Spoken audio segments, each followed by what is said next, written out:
M. Paul Hubert m'a donné une piste de solution et je pense que ça va être une démarche qui se veut active. Je ne sais pas si ça va être trop actif pour mes panélistes, mais elle se veut active.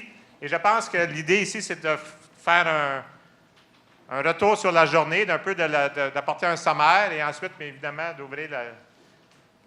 d'ouvrir la salle pour vos questions. Alors, M. Paul Hubert a présenté une diapo que j'ai trouvée fort intéressante, qui était celle-ci, qui est une définition de la pédagogie active. Il l'a présentée très rapidement. Alors, c'est la séance de clôture de la journée de la pédagogie active. Alors, je me suis dit, on va faire un retour, on va utiliser cette diapositive-là. Monsieur Paul Hubert, est-ce que vous pouvez nous expliquer cette diapositive-là, s'il vous plaît? Alors, écoutez, qu'est-ce qu'il y a de particulier dans l'apprentissage actif ou dans les pédagogies actives? Tout d'abord, évidemment, que celui qui travaille le plus fort ou qui transpire le plus, c'est l'étudiant plutôt que le professeur. Le professeur transpire autant ou même davantage, mais il transpire avant plutôt que pendant. Cela étant dit, pendant une séance d'apprentissage actif, il y a aussi des gestes à poser qui sont pertinents. C'est assez... en fait, ça transforme la relation pédagogique. Évidemment, le professeur devient plus un accompagnateur, un guide, plus un guide on the side qu'un sage on the stage. Ça modifie évidemment l'espace de la classe au sens non seulement figuré, mais au sens propre, au sens de l'aménagement de la classe. Le métier d'élève et le métier d'enseignant, je dirais peut-être les rôles respectifs auxquels on est habitué, c'est-à-dire que ça reporte davantage la responsabilité de l'apprentissage sur l'étudiant et ça reporte par contre la responsabilité de bien préparer cet apprentissage quand même sur l'enseignant. Donc, l'enseignant ne devient pas dispensé de ce rôle-là qui devient tout à fait central. Donc, bien préparer une bonne activité de pédagogie active, ça demande quand même beaucoup de préparation, beaucoup d'investissement en temps. Le temps, justement, est une dimension qui est tout à fait réorganisée. Le contrat didactique, le dialogue avec les familles, évidemment, c'est une définition qui date un peu, qui était faite un peu pour les élèves du primaire, secondaire, mais qu'on peut quand même adapter. Et ça change aussi des choses avec l'évaluation. Alors, il y a un dicton en anglais qui dit « Evaluation drives the curriculum ». Ma traduction, c'est « Dites-moi comment vous évaluez et je vous dirai comment vos étudiants vont étudier ». Donc, on doit avoir une cohérence, autrement dit, mettre ces stratégies-là en action pour être capable de faire travailler les étudiants à des niveaux cognitifs supérieurs n'est pas cohérent avec des examens traditionnels de type vrai ou faux où on ne va pas mobiliser le même type de choses. Donc, évidemment, ça pose des questions. Puis si on a aussi beaucoup de travaux d'équipe, ça pose la question sur l'articulation nécessaire, à mon point de vue, entre l'évaluation des travaux d'équipe puis l'évaluation des contributions individuelles à ces travaux d'équipe-là. Et les technologies sont intéressantes pour ça maintenant parce qu'on a des outils qui nous permettent de rendre visibles très facilement et très clairement les contributions individuelles aux travaux d'équipe. Alors, toutes sortes de pistes. Alors, voilà pour...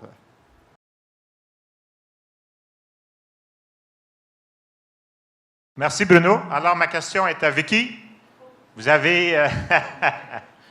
êtes rapporteur de la séance sur les espaces. Alors, j'aimerais que vous commentiez la séance en termes de qu'est-ce que vous avez appris, peut-être quelles sont vos questions qui ne sont pas encore répondues, en utilisant cette définition-là comme trame dans votre tête pour répondre à votre question. Peut-être que tous les éléments ne s'appliquent pas, mais sûrement plus qu'une. Pouvez-vous nous dire qu'est-ce que vous avez appris et quelles sont vos questions en fonction de cette définition-là dans la séance sur les espaces de travail animée par M. Paul Hubert? Alors, la première partie de la question, c'était qu'est-ce que j'ai retenu ou appris par rapport à la conférence de M. Paul Hubert. J'ai retenu 3 éléments. D'abord, il nous a parlé des formules pédagogiques. Qu'est-ce que c'était, par exemple, l'apprentissage coopératif, par problème ou par projet, qui sont à la base, en fait, soit de la classe inversée ou de la pédagogie active. Il nous a aussi parlé de la méthode utilisée pour implanter ce genre de salle-là, c'est-à-dire de faire une analyse de besoins, de connaître les besoins des usagers, qui sont notamment les professeurs qui vont utiliser ces salles-là, de faire des démarches consultatives. Ensuite, ils ont fait une analyse fonctionnelle et pour, en fait, faire une conception, justement, d'une salle qui allait être utile et surtout utilisée par les professeurs et qui allait être intéressante aussi pour les étudiants. Et le troisième élément, c'était comment, en fait, on déploie justement ce type de salle-là, qui on doit mobiliser. C'est important de mobiliser les professeurs, probablement aussi les étudiants. Ça n'a pas toujours été fait, mais ça serait un élément intéressant. Et bien sûr, de convaincre les influenceurs et les administrateurs de l'importance justement d'avoir des lieux comme ça. Donc ça, c'était pas mal les 3 éléments de l'atelier qui m'ont frappée. Et si on maintenant poser des questions par rapport à la définition qui a été proposée, moi, je suis responsable des services de bibliothèque. Donc, une des choses dans lesquelles la bibliothèque intervient parfois, c'est dans le développement de certaines compétences transversales. Et quand je regarde ça, moi, ce que ça me dit, c'est les étudiants qui vont participer dans une classe inversée ou qui vont être interpellés à participer avec des professeurs qui utilisent la pédagogie active. C'est des étudiants qui doivent, on parle de métier d'étudiant, mais qui doivent avoir certaines compétences transversales. Donc, oui, de résolution de problèmes, c'est évident, mais qui ont des capacités en lecture, qui sont capables de résumer leurs idées, de communiquer, d'être capables de faire des recherches d'informations, d'organiser l'information, etc.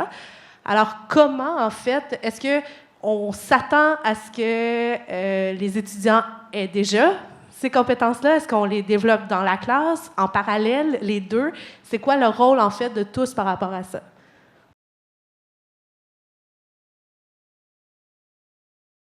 Monsieur Bertillon, vous nous avez écouté, je pense, Monsieur Greer et l'équipe WebEx dans une salle connexe à distance rapprochée.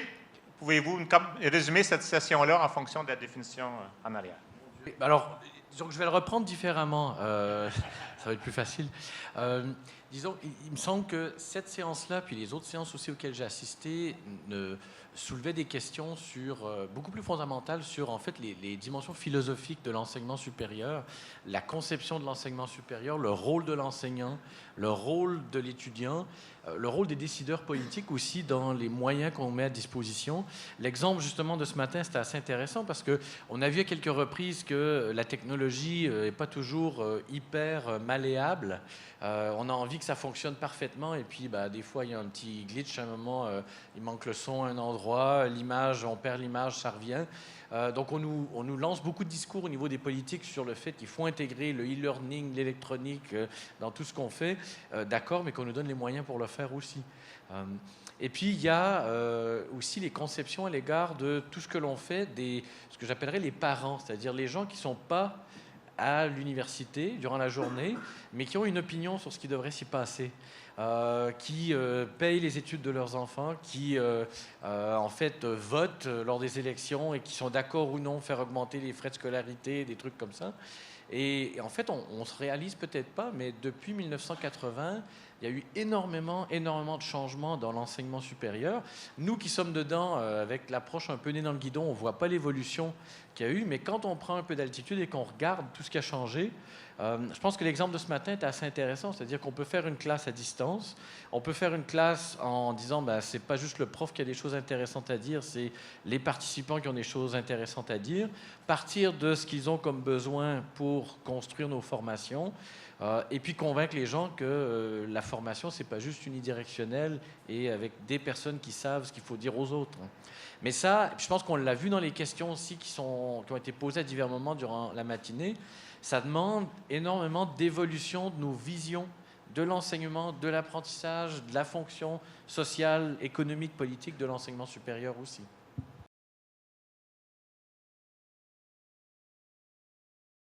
Monsieur Hood, vous présentez tantôt, j'aurais dû demander à Vicky de se présenter, vous présentez dans un premier temps et ensuite, pouvez-vous commenter et en termes de contenu et en termes de questions peut-être non répondues, la séance sur l'enseignement des mathématiques en fonction de cette définition.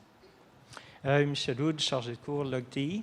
En fait, ça fonctionne très bien. C'est bon. En fait, on n'a pas vraiment parti de cette diapo pour la présentation que M. Bernard nous a faite. on a abordé les thèmes d'une façon un peu différente.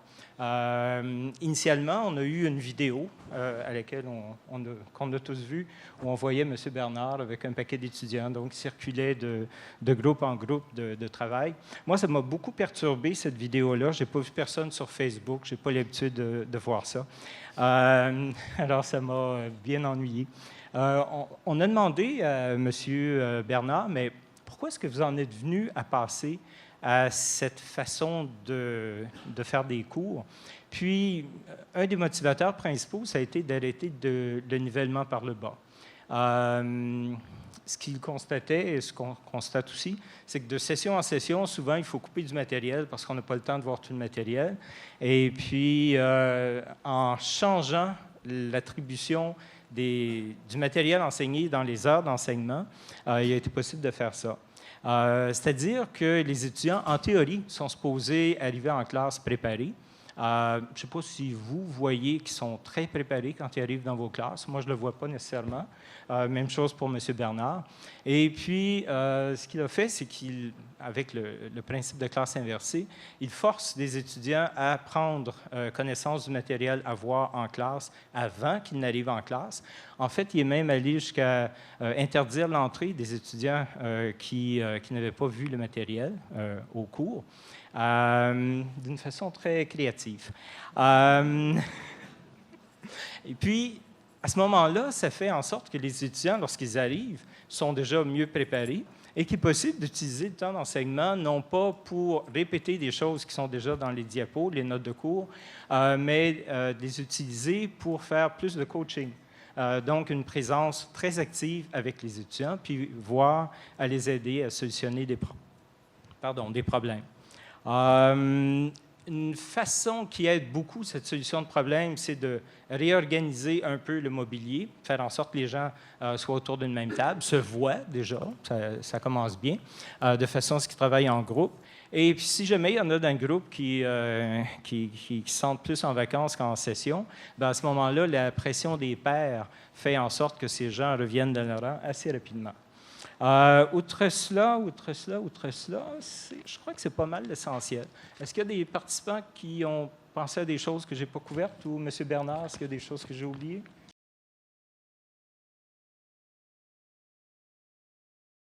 Juste faire une petite précision, je ne l'ai peut-être pas bien exprimé pendant l'atelier tantôt, mais quand je veux que mes étudiants arrivent préparés en classe, bon, ils ont des vidéos à visionner, mais ils peuvent, s'ils désirent, lire le manuel scolaire qui vient... Je veux dire, je leur impose pas les vidéos. À la limite, ça me dérange même pas s'ils les écoutent pas. Ce que je veux, c'est qu'ils arrivent préparés. Moi, je dis c'est au niveau de petits formatifs que je leur fais faire. Je sais pas, moi, un étudiant qui aurait déjà pris le cours puis qui le reprend une deuxième fois, pourquoi le forcer à écouter une vidéo? Bon, là, vous allez me dire, s'il reprend le cours, c'est peut-être parce qu'il aurait dû l'écouter là, mais la première fois. Mais essentiellement, c'est une partie qu'il a déjà compris ou une partie qu'il a déjà vue dans un autre cours pour X, Y raison, c'est une partie de révision. Le but, c'est pas qu'il écoute la vidéo, c'est vraiment qu'il arrive préparé. La vidéo, c'est un moyen pour qu'il arrive préparé. Donc, je pense que c'est pas mal ça. La différence, on pourrait leur faire l'exercice dans le livre, les lectures dans le livre, mais la différence, c'est que dans le livre, ils ne le font pas, puis la vidéo, ils l'écoutent. Puis, en fait, depuis ça fait presque 5 ans que je fais ça. C'est arrivé une fois, un étudiant, fait que c'est pas un gros échantillon, là, fait que, quand même, mais qui m'avait dit que lui, il n'aimait vraiment pas ça, les vidéos. Fait que je disais, ben oui, mais prends le manuel, tu peux lire les pages qui sont ça ne me dérange pas. Puis là, je me posais un peu la question, pourquoi cet étudiant-là, puis c'est un étudiant qui était plus vieux que les autres. C'est un étudiant qui revenait aux études. Donc, puis il y avait quand même une bonne différence d'âge, une dizaine d'années. Donc, l'étudiant de cégep, c'est peut-être 17-18 ans. Lui, il avait, je pense qu'il était même trentaine. Donc, je me suis posé la question, puis encore une fois, c'est un échantillon de taille 1, là, fait qu'on ne peut pas nécessairement très extrapoler à partir de ça, mais c'est peut-être une question générationnelle aussi. Quand je parlais dans ma conférence tantôt, que c'est le médium pour utiliser pour avoir la discussion, l'échange de contenu. Bon, c'est peut-être juste ça la raison. Excusez-moi, M. Berthiaume. mais on discutait avec les étudiants de Samuel, vraiment, puis en fait, on pourrait penser, nous qui sommes très habitués au texte, on aime manipuler le texte, mais les étudiants de Samuel, ils utilisent les vidéos dans toutes sortes de situations. Ils les utilisent en préparation, mais ils les utilisent aussi en mode révision. Ils les utilisent pour étudier pour les examens. Comment ils font ça? C'est pas compliqué. Ils l'écoutent en accéléré, des fois à 2 fois la vitesse pour entendre, mais un peu rapidement, ou des fois en passant à fast-forward pour arrêter là où ils ont besoin de réviser. Et il y a quelque chose dans le format vidéo, c'est aussi le format privilégié dans les mots qui ont vraiment une très grande popularité, les fameux cours en ligne ouverts et massifs. On a plus de 25 millions de personnes qui suivent les MOOC, mais les MOOC aussi privilégient les vidéos. Donc, le fait d'avoir du matériel vidéo dans un format de 7 à 12 minutes environ, il semble avoir quelque chose d'assez particulier dans ce type d'objet-là.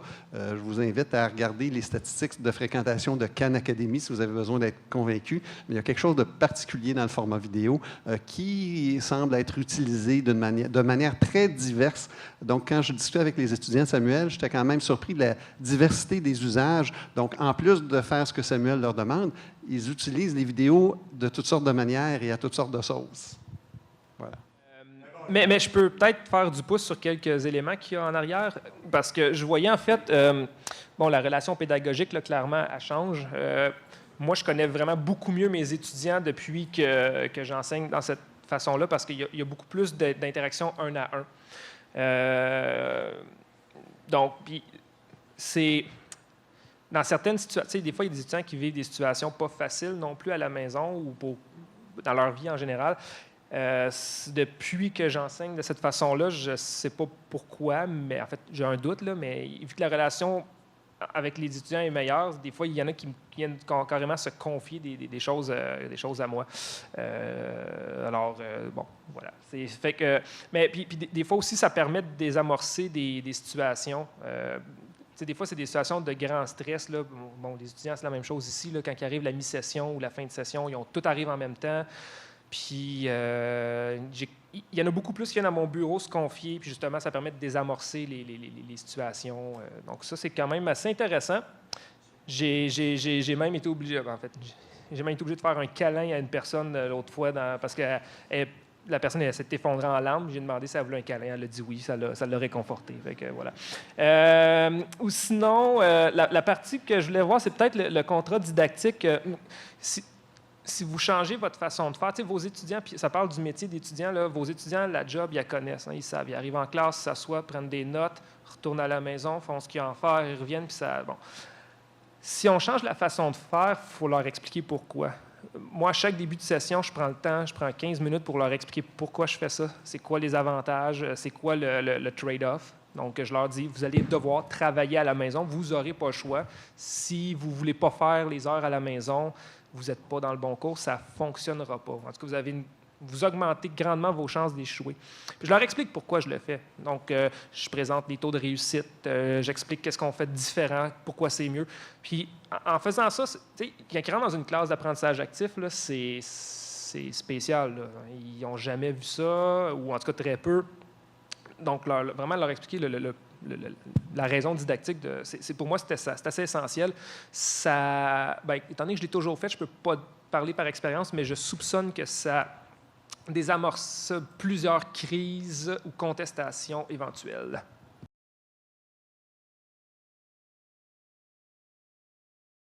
Merci, Vaïd. La question est pour M. Berthiaume. Merci pour la présentation. Premièrement, c'était instructif, constructif aussi. L'ETS est une école qui est basée sur la recherche et l'enseignement. Donc ici, les enseignants sont embauchés basés sur la recherche. Comment on va faire pour qu'on puisse les avoir pour l'enseignement? Est-ce qu'on doit les embaucher basés sur une formation d'une année ou bien de quelques cours? Qu'est-ce que vous suggérez? Ça, c'est ma première question. Ma deuxième question, est-ce que si on n'est pas des experts au niveau d'enseignement, est-ce qu'on doit toujours prendre des cours d'amélioration continue à chaque année ou bien à chaque 2 ans? Ce sont des questions qui viennent de l'ordre des ingénieurs, mais l'ordre des ingénieurs est basé beaucoup plus sur la recherche que l'enseignement. Qu'est-ce que vous en pensez? D'accord. Alors, je vous précisais ce matin lors de mon intervention que dans mon institution, sur les 10 000 enseignants, on a à peu près 3 000 à 3 500 permanents et le reste sont des chargés de cours, dont les ingénieurs. Et donc, on est dans la logique où la plupart des gens ne sont pas recrutés sur leurs compétences d'enseignement, ils sont recrutés sur leurs compétences soit de recherche, soit leurs compétences professionnelles. Et on doit faire en sorte qu'il y ait une qualité d'enseignement au sein de l'institution. Donc, qu'est-ce qu'on a fait? Alors, nous, on a un programme de développement professionnel continu où, en fait, les gens doivent passer à travers une quinzaine de journées de formation durant les 3 premières années d'embauche. Et suite à ça, à partir des évaluations de l'enseignement qui sont effectuées par les étudiants et d'un portefeuille, un portfolio de compétences que les gens développent, ils vont obtenir ce qu'on appelle chez nous l'attestation didactique, c'est-à-dire qu'on reconnaît leur niveau de compétence minimale en pédagogie de l'enseignement supérieur. À partir de là, le problème, c'est que là, on avait 70% de nos enseignants qui avaient l'attestation didactique, mais ça s'arrêtait là. Et les gens comprenaient que, en fait, enseigner, c'est un truc qui s'apprend 3 ans, et une fois que tu as fait ça, tout est bon, tu n'as plus besoin de te développer pour les 27 autres années de ta carrière. Alors, on a essayé de modifier un peu la dynamique pour mettre en place beaucoup plus des logiques de communauté de pratique, où il y a davantage de discussions pédagogiques, culture de l'échange pédagogique entre collègues. On a permis aussi, on est en train de finaliser la mise en place d'un certificat de formation continue qui va plus loin que cette attestation didactique-là, qui repose beaucoup sur des projets individuels de la part des enseignants et qui sont liés la plupart du temps avec des responsabilités qu'ils vont occuper dans l'organisation. Typiquement, quelqu'un qui devient responsable d'un programme d'études, normalement, devrait avoir des compétences additionnelles par rapport à ses collègues en termes de gestion de cursus d'études, de gestion du programme. Donc, on va s'assurer que la personne développe ces compétences-là. Quelqu'un qui devient enseignant référent dans une discipline particulière va développer des compétences dans la pédagogie de cette discipline-là. On va même jusqu'à aider les gens qui occupent des fonctions de gestion à développer leurs compétences en gestion aussi, parce qu'on s'est dit, voilà, ça fait partie de leur métier. Certains l'ont appris sur le tas, d'autres ont envie d'aller chercher des compétences additionnelles. Et on aide aussi certaines personnes qui sont moins outillées en recherche à aller chercher des compétences de recherche appliquées pour faire des liens entre l'enseignement et la recherche appliquée. Donc ça, c'est votre deuxième question sur le développement professionnel continu. Et on n'a pas inventé ça, c'est ce qui se produit dans plusieurs pays en Europe, typiquement le Royaume-Uni, l'Irlande, les pays scandinaves, l'Europe du Nord en général, y compris l'Allemagne, alors que dans les pays d'Europe du Sud, on est un petit peu moins avancé là-dessus, on n'a pas des mécanismes autant développés. Mais juste pour revenir à l'autre question liée à comment on recrute les gens, 2 petits exemples, au niveau institutionnel et au niveau national. À l'Université de Lausanne, qui, juste pour la situer, dans les classements internationaux, elle n'est pas dans les 100 premières universités, mais elle est dans les 500 premières, pour ce que ça vaut. On avait des facultés qui disaient, nous, on va recruter des stars de recherche, comme ça, on va devenir super bons. Le problème, c'est que les étudiants, on en a énormément chez nous parce qu'il n'y a pas de sélection à l'entrée, ce qui veut dire que les profs stars de recherche arrivaient chez nous et se retrouvaient devant des amphithéâtres de 500 étudiants, avec très peu de fonds de recherche propres à l'institution. Alors, qu'est-ce qu'ils faisaient? 2 ans plus tard, ils étaient partis à Carnegie Mellon, ou à Stanford, ou à Princeton, ou à Yale. Et donc, on a dit à nos facultés, mais arrêtez d'essayer de recruter vos stars de recherche qui n'ont pas envie d'enseigner dans des conditions comme les nôtres. Recrutez plutôt des gens qui sont bons en recherche et qui ont envie d'enseigner dans des conditions comme les nôtres. Et là, à ce moment-là, on développe un corps enseignant qui a envie de rester sur place et qui s'investit dans la pédagogie au sein de l'institution. Dernier élément, il y a des systèmes nationaux qui vont plus loin que ça. En Angleterre, certaines d'entre vous seraient au courant, tout enseignant de niveau universitaire doit obtenir une accréditation nationale dans les 3 premières années d'embauche à l'université pour avoir le droit d'enseigner à des étudiants. Eux, ils sont allés dans la direction de s'il faut avoir un certificat pour enseigner à des enfants et à des adolescents, pourquoi est-ce qu'il ne faudrait pas un certificat pour les enseignants du postsecondaire? Et donc là, chaque institution d'enseignement supérieur développe l'équivalent d'un programme court de deuxième cycle en pédagogie de l'enseignement supérieur, qui est accrédité au niveau national. Et une fois que les enseignants ont fait ça, ils ont automatiquement la reconnaissance et ont le droit d'être titularisés, donc rendus permanents dans leur institution. Merci. Ma question, c'est pour Denis Bertiam. Denis, ce matin, pendant ton exposé participatif, un de nos collègues a souligné une question il a persisté à quelques reprises, il soulevait la place des connaissances dans le paradigme de l'apprentissage. C'est-à-dire qu'il disait, on oublie les connaissances. Et tu disais, non, on n'oublie pas, mais quelle est ma place par rapport à ça? Et là, je suis très intéressé parce que tu as essayé de dialoguer avec notre collègue. S'il est là, peut-être qu'il pourra encore revenir avec sa position, qui semblait, à mon avis, une croyance très, très ancrée. Alors là, moi, je me souviens de ton modèle que tu as développé ici à McGill, savoir pédagogique disciplinaire. Et ça, c'est quelque chose qui touche beaucoup tout le monde ici, des disciplinaires qui sont devenus pédagogues, ou qui veulent devenir pédagogues, et malgré eux, ce sont des pédagogues. C'est ça le plus important. Malgré eux, ce sont des pédagogues. Maintenant, je voulais savoir, quelle est la réponse que tu voulais donner, si tu n'as pas donné, en utilisant ton modèle pour nous aider à surmonter ces paradoxes qui ici est très dénoncé. Par exemple, il y a des journalistes généralistes et même une fédération d'enseignants qui dénoncent l'approche par compétence, de façon frontale. Dit ceci, cette histoire d'approche par compétence, c'est une mensonge, c'est une bande de fumistes. Ils vont plus loin encore. Ils disent qu'on oublie les connaissances, mon ami. On oublie les connaissances. Et ils vont plus loin encore, parce qu'ils ne peuvent pas changer une réforme ici appelée renouveau pédagogique, vont dénoncer la façon d'évaluer. Ils modifient la façon d'évaluer, et ça, c'est un paradoxe, une contradiction épouvantable. Alors là, je voulais savoir comment tu peux nous aider avec ton modèle à surmonter ou bien à affronter cette contradiction. Pratique. Oui. Pratique. Alors, j'irai même pas jusque dans mon modèle parce que je pense qu'on peut répondre à ça plus facilement que ça même. Alors, le modèle auquel on fait allusion, c'est la thèse de doctorat que j'ai fait à McGill il y a une dizaine d'années. Le gros problème que je vois, et moi j'ai la chance d'avoir un pied dans la langue anglaise et un pied dans la langue française, ayant fait mes études en anglais et travaillant en français. Les outils qu'on utilise pour parler des compétences en français, à mon sens, sont déficients par rapport aux outils qu'on utilise en anglais pour parler des compétences.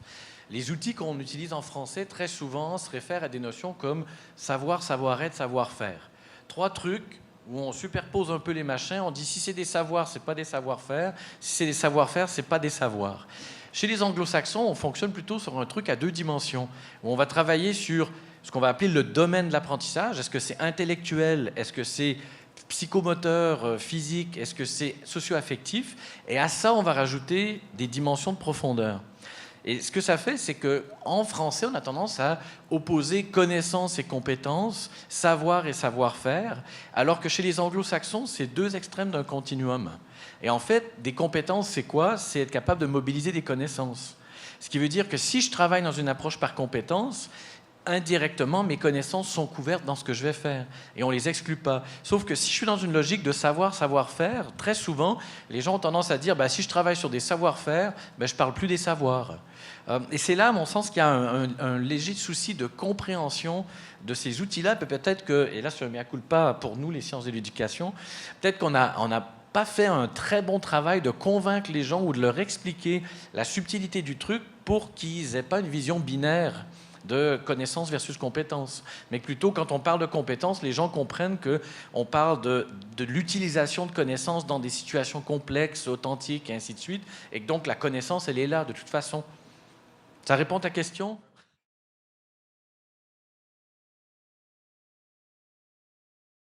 Carlos Cano, Université Laval. Mes questions, c'est pour M. Paul Hubert. Donc, j'étais dans l'atelier concurrent, donc peut-être que vous l'avez déjà expliqué. Mais est-ce qu'il y a une différence entre la pédagogie active et la pédagogie collaborative? Certainement. Écoutez, je vous dirais que dans mon esprit, toute pédagogie active ou tout apprentissage actif est par définition collaboratif. Donc, il y a une dimension collaborative. Je nuancerais les choses et là, en fait, on pourrait aller dans les distinctions entre apprentissage coopératif et apprentissage collaboratif, dont les définitions, en fait, s'inversent selon qu'on le traite dans la littérature francophone et anglophone, ce qui est un peu embêtant. Mais bref, on a comme un continuum. Déjà, l'apprentissage coopératif dans la littérature francophone, la plupart du temps, c'est vraiment tous ensemble, unis pour une même production, une même tâche. L'apprentissage collaboratif permet de travailler avec, dans le fond, des productions individuelles qui vont différer, et donc travailler ensemble en accommodant davantage des perspectives individuelles. Mais tout travail d'équipe n'est pas nécessairement collaboratif. Donc, j'amène une première nuance pour les professeurs que je connais qui sont sur le terrain. Les travaux d'équipe, je vais dire quelque chose de surprenant, mais ce n'est pas nécessairement collaboratif ou c'est même pas nécessairement coopératif. Parce qu'au cœur de la conception de plusieurs profs, travail d'équipe, c'est mettez-vous ensemble, travaillez en équipe. Alors, entre vous et moi, c'est une formule qui ne fonctionne pas ou qui fonctionne parfois. Ça dépend, c'est un peu au bon gré. C'est-à-dire que dans l'apprentissage coopératif et l'apprentissage collaboratif, on réfléchit de manière structurée à comment on crée l'interdépendance positive. Il y a différentes manières de le faire. Une manière simple, dans notre projet Classe d'apprentissage actif, donc, certains professeurs donnent des rôles spécialisés. Un des profs, ce qu'il fait, par exemple, c'est dire le rôle de porte-parole, il est variable. Qu'est-ce que ça veut dire? Ça veut dire qu'il y a toujours nécessairement dans le scénario une période de présent. Il y a toujours en apprentissage actif, normalement aussi, travail à la réalisation d'une production qui sera partagée dans une certaine mesure avec une audience plus ou moins large. Alors, le porte-parole, dans son approche à lui, est laissé au hasard. C'est-à-dire qu'il peut demander à n'importe qui de faire le porte-parole. Donc, voilà une manière très concrète et simple de structurer l'interdépendance positive. Il y en a d'autres, il y en a de multiples façons. Donc, tout travail d'équipe n'est pas nécessairement collaboratif. Tout apprentissage actif comporte une composante collaborative ou coopérative, mais je dirais qu'il comporte aussi normalement des phases de travail individuel aussi. Donc, l'articulation entre le travail individuel et le travail collaboratif fait partie aussi de la réflexion. On a des formules qui sont comme des formules phares, l'approche par problème, la résolution de problèmes, l'approche par projet, qui peuvent être des formules de travail individuel ou encore là, qui peuvent être des travails qui sont collaboratifs ou qui ont des moments individuels et des moments collaboratifs, ce qui serait l'idéal. Donc, il y a une articulation de plusieurs liens entre apprentissage coopératif, mais je dirais quand même que tout apprentissage actif a nécessairement une composante collaborative ou coopérative.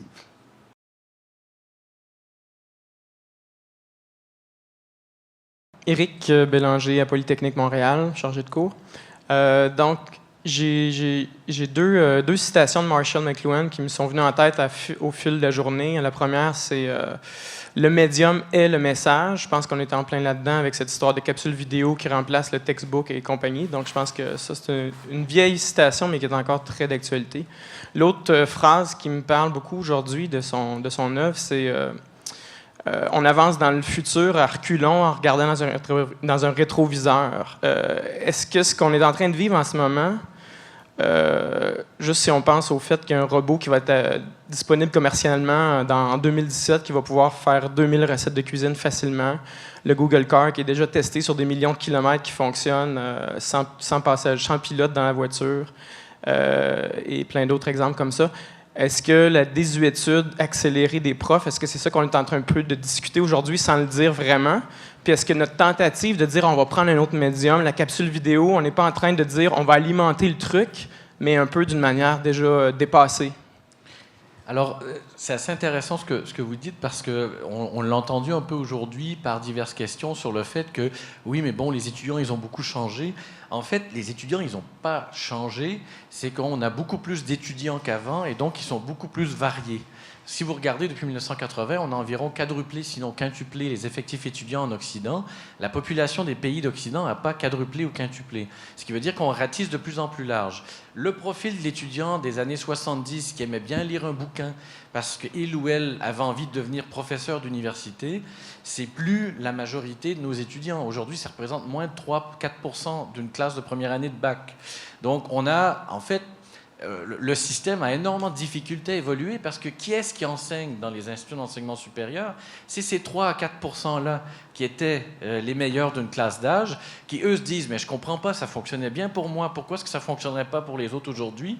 Et en fait, on leur dit « le système qui a très bien fonctionné pour vous, il faut le mettre de côté parce que le public, il a changé. » Donc, c'est extrêmement difficile pour une institution comme l'université ou l'enseignement supérieur qui qui est par définition extrêmement conservatrice, d'évoluer et de s'adapter à un public qui n'est pas vraiment celui qui la compose en soi. Et là où on voit beaucoup de différences, c'est depuis qu'on a fait participer énormément les étudiants dans les processus de prise de décision dans les institutions d'enseignement supérieur, particulièrement en Europe, où là on voit évoluer énormément de choses. Parfois, c'est une dérive consumériste où l'étudiant qui paie 9 000 livres sterling par année, on lui laisse tout décider ce qui se passe au sein de l'université. Alors quand les gens se plaignent ici que ça coûte cher, c'est plus cher ailleurs. Et donc, il y a énormément d'évolution par rapport à ça. Donc, c'est vrai qu'on a tendance à regarder peut-être dans le rétroviseur et pas anticiper qui sont les gens qui sont avec nous. Si un prof peut se faire remplacer par un robot, peut-être parce que son cours est pas adapté. Je veux dire, moi, j'ai zéro peur de me faire remplacer par un robot. Là. Je veux dire, à la limite, je contribue à ça avec les capsules, mais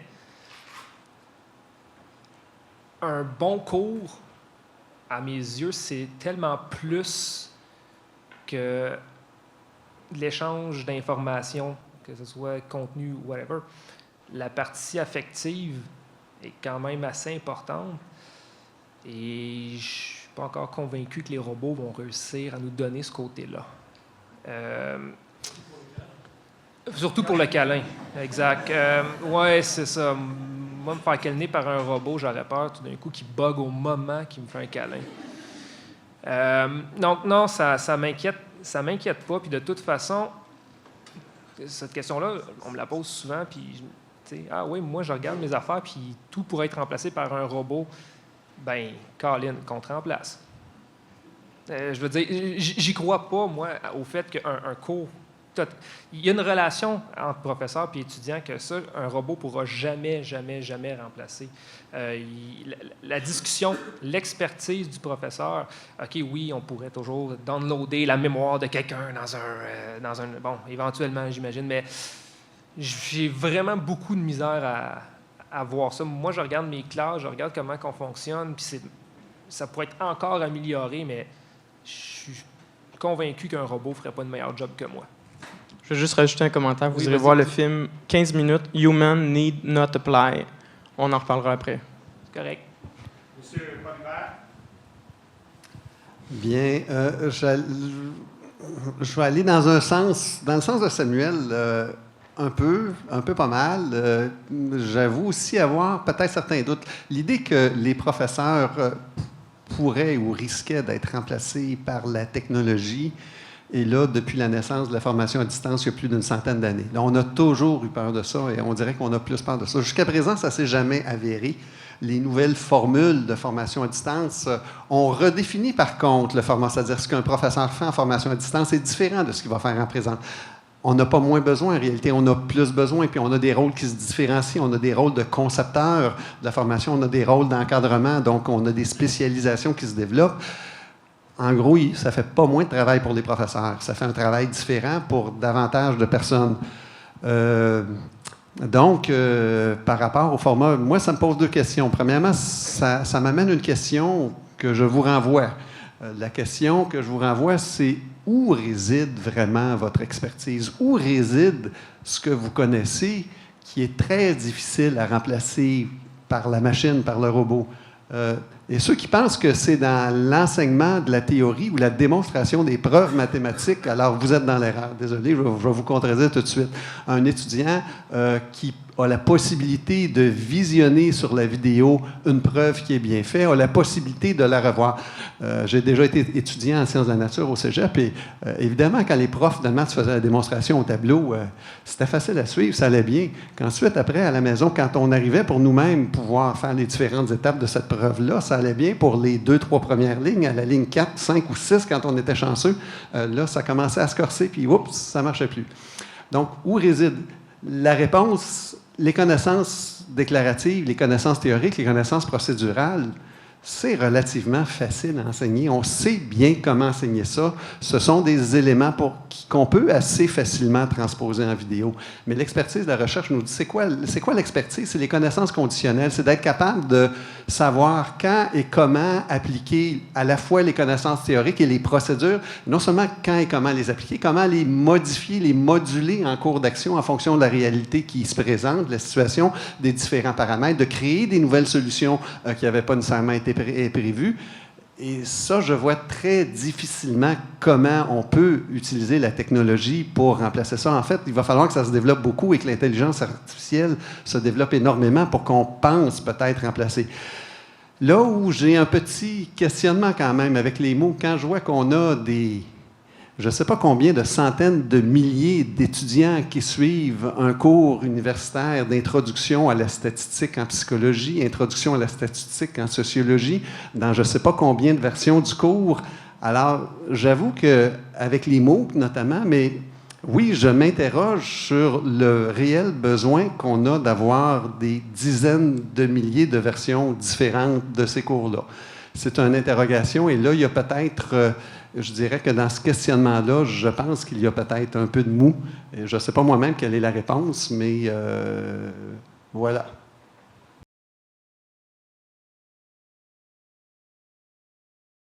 Merci. Alors, ma question est la suivante. Vous avez ici devant vous un auditoire composé de professeurs, de chargés de cours, d'étudiants de cycle supérieur qui pensent s'orienter vers une carrière en enseignement, notamment. Et donc, disons qu'on est peut-être certains d'entre vous, je ne dis pas aucunement la majorité, c'est pas ça que je dis, mais peut-être certains d'entre vous donnons un enseignement plus magistral. Alors, ma question à nos trois panélistes, surtout ici, qui sont plus d'expérience pratique dans la chose, par quoi commencer? Monsieur Simard. Simard, votre nom? Bernard. Par quoi commencer? S'asseoir, prendre une grande respiration puis réfléchir aux besoins. J'ai souvent vu des collègues voir une nouvelle application qui sort, un nouveau bidule numérique, puis dire « Ah, je vais l'intégrer à ma classe ». Faire attention de ne pas mettre du numérique pour mettre du numérique. Moi, je pense que c'est important, avant de commencer, c'est de voir c'est quoi le but, qu'est-ce qu'on cherche à atteindre, puis après ça, choisir l'outil en fonction de ce qu'on veut faire. Ça arrive, j'ai vécu ça avec certains collègues, comme je disais, qui choisissaient l'outil puis essayaient de le rentrer dans le cadre parce que l'outil avait l'air cool, puis ça va donner de la motivation à mes étudiants.